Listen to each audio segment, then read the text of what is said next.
Hello all. ఈరోజు నేను మీకు బ్యాంకింగ్ అవేర్నెస్ గురించి చెప్పబోతున్నా. బ్యాంకింగ్ అవేర్నెస్ గురించి దాని హిస్టరీ కొంచెం. Banking history and all the first. అంటే ఇప్పుడు చూడండి, banking in India after independence. Independence తర్వాత బ్యాంకింగ్ ఎలా మారింది అంటే, ఇండిపెండెన్స్కి ముందు బ్యాంకింగ్ లేదంటే ఉంది, అది తర్వాత చెప్తా. అయితే ఇప్పుడు ఇండిపెండెన్స్ తర్వాత బ్యాంకింగ్ ఎట్లయిందో చూద్దాం. అయితే గోరే వాళ్ళ కమిటీ, అంటే ఇప్పుడు ఏమైనా చేయాలి అని అనుకుంటే వాళ్ళు ఫస్ట్ ఒక కమిటీ వేసుకుంటారు. కమిటీ వేసుకుని డిసైడ్ చేసుకుంటారు ఏం చేయాలి అని. అట్లా ఎస్బీఐని ఫామ్ చేయడానికి, అంటే ఫామ్ అంటే ఫస్ట్ ఎస్బీఐ నేమ్ కనిపెట్టి, అది మేము బ్యాంక్ ఏం పెట్టలేరు వాళ్ళు, దాని స్టోరీ చెప్తా వినండి. ఫస్ట్ ఏదో bank of Bengal, bank of Bombay, bank of Madras అని 3 బ్యాంక్స్ ఉన్నాయి. ఈ 3 బ్యాంక్స్ కలిపి వాళ్ళు ఏం పెట్టారంటే ఇంపీరియల్ బ్యాంక్ ఆఫ్ ఇండియా అని చేసిరు. ఈ 3 బ్యాంక్స్ని కలిపేసి ఇంపీరియల్ బ్యాంక్ ఆఫ్ ఇండియా లాగా మార్చిరు.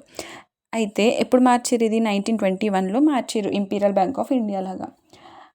ఆ తర్వాత 1921లో ఇంపీరియల్ బ్యాంక్ ఆఫ్ ఇండియా లాగా మార్చిన తర్వాత, ఇండిపెండెన్స్ వచ్చిన తర్వాత జూలై 1, 1955లో ఈ ఇంపీరియల్ బ్యాంక్ ఆఫ్ ఇండియా అనే పేరు తీసేసి ఎస్బీఐ బ్యాంక్ ఆఫ్ ఇండియా అని పేరు పెట్టేసారు. అంతే. ఇప్పుడు ఈ bank of Bengal, bank of Bombay, bank of Madras, ఈ మూడింటిని కలిపి ఇంపీరియల్ బ్యాంక్ ఆఫ్ ఇండియా చేసారు. ఇంపీరియల్ బ్యాంక్ ఆఫ్ ఇండియాకి తర్వాత పేరు మార్చి ఎస్బీఐ అని పెట్టారు. ఇప్పుడు ఈ SBI is now the largest bank of India as we know. ఈ బ్యాంక్ ఆఫ్ బెంగాల్నే ఫస్ట్ ప్రెసిడెన్సీ బ్యాంక్ అని కూడా అంటారు. బ్యాంక్ ఆఫ్ బాంబేని second presidency bank, bank of మద్రాస్ని థర్డ్ ప్రెసిడెన్సీ బ్యాంక్ అని కూడా అంటాం. Next associated banks and SBI. ఇప్పుడు ఎస్బీఐ అనేది 1955లో ఫామ్ అయింది. ఫామ్ అయిన తర్వాత 1959లో అసోసియేట్ బ్యాంక్స్ అంటే ఇప్పుడు కొన్ని బ్యాంక్స్ మీ దగ్గర మర్జ్ అయిపోతాం, అంటే ఆల్రెడీ ఉన్న కొన్ని బ్యాంక్స్ ఎస్బీఐలో కలవడానికి వస్తాయి. అట్లా రావడం ఎప్పుడు స్టార్ట్ చేసినాయి అంటే 1959. అలా ఎస్బీఐ దగ్గరకు వచ్చి వర్క్ చేయడం 1959లో స్టార్ట్ చేసినాయి. ఆ బ్యాంక్స్ ఏంటంటే ఇవే: state bank of Patiala, state bank of Hyderabad, state bank of Bikaner and Jaipur, state bank of Travancore, state bank of Mysore. ఇవి అప్పుడు వచ్చి వర్క్ చేస్తే మనం స్టార్ట్ చేసినాయి కదా. ఇవన్నిటిని ఎస్బీఐలో ఎప్పుడు కలిపేసారంటే 2017. మొన్ననే ఈ 2017లో రీసెంట్గా ఇవన్నిటిని ఎస్బీఐలో కలిపేసారు. First nationalisation of banks in 1969. ఇది ఒక మంచి main topic and interesting topic. Nationalisation అంటే ఏంటి అంటే, ప్రైవేట్ బ్యాంక్స్ని పబ్లిక్ బ్యాంక్స్గా, అంటే గవర్నమెంట్ బ్యాంక్స్గా చేయడం. అయితే అప్పుడు ఇందిరాగాంధీ గవర్నమెంట్ ఉంది 1966 నుండి 1977 వరకు. అయితే వాళ్ళకి ఏమైందంటే అప్పుడు ఇందిరాగాంధీ పేదరికాన్ని పోగొట్టాలి అని ఒక ఇనిషియేటివ్ తీసుకొని ఏమైనా చేయాలి అని అనుకుంటున్నప్పుడు బ్యాంక్స్ విషయంలో అప్పుడు అన్ని ప్రైవేట్ బ్యాంక్స్ ఉండే కదా. ఈ ప్రైవేట్ బ్యాంక్స్ అన్నీ ఏం చేసినాయంట అంటే,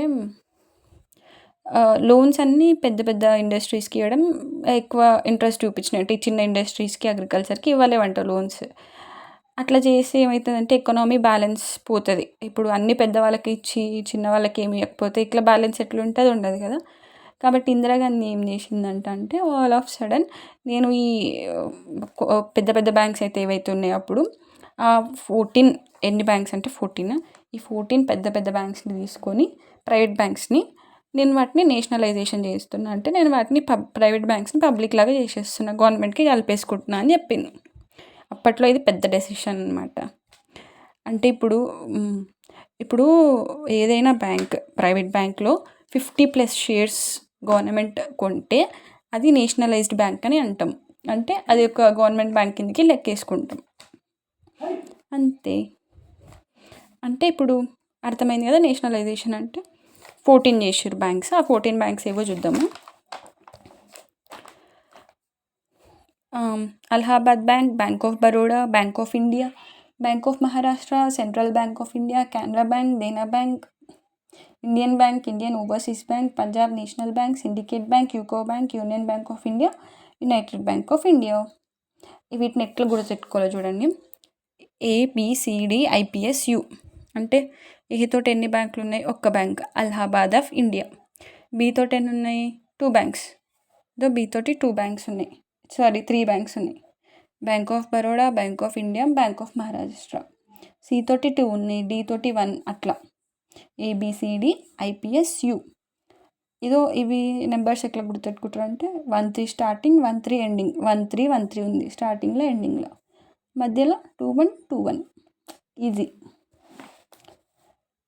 next establishment of regional rural banks. ఈ రీజనల్ రూరల్ బ్యాంక్స్ అనేవి ఏంటి అంటే ఆర్ఆర్బీస్ అంటాం కదా, ఆర్ఆర్బీస్ లేదంటే గ్రామీణ బ్యాంక్స్. అంటే ఈ పల్లెటూర్లకి హెల్ప్ చేయడానికి, ఏ రైతులకి, ఇంకా చిన్న చిన్న బిజినెస్ పెట్టుకుంటారుగా వాళ్ళకి అందరికీ హెల్ప్ చేయడానికి రూరల్ బ్యాంక్స్. రూరల్ అంటే ఈ పల్లెటూర్లు అనమాట. మెయిన్గా పల్లెటూర్లకి హెల్ప్ చేయడానికి వచ్చిన బ్యాంక్స్ ఏంటంటే రీజనల్ రూరల్ బ్యాంక్స్. ఇప్పుడు 1975లో ఇది ఏ కమిటీ రికమెండ్ చేసింది? నరసింహన్ కమిటీ.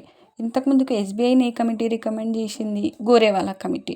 ఇప్పుడు నరసింహన్ కమిటీ. ఇప్పుడు 2 అక్టోబర్ 1975. కమిటీస్ అనేవి ఇంపార్టెంట్, ఎగ్జామ్ పాయింట్ ఆఫ్ వ్యూలో అడుగుతారు. అయితే ఫస్ట్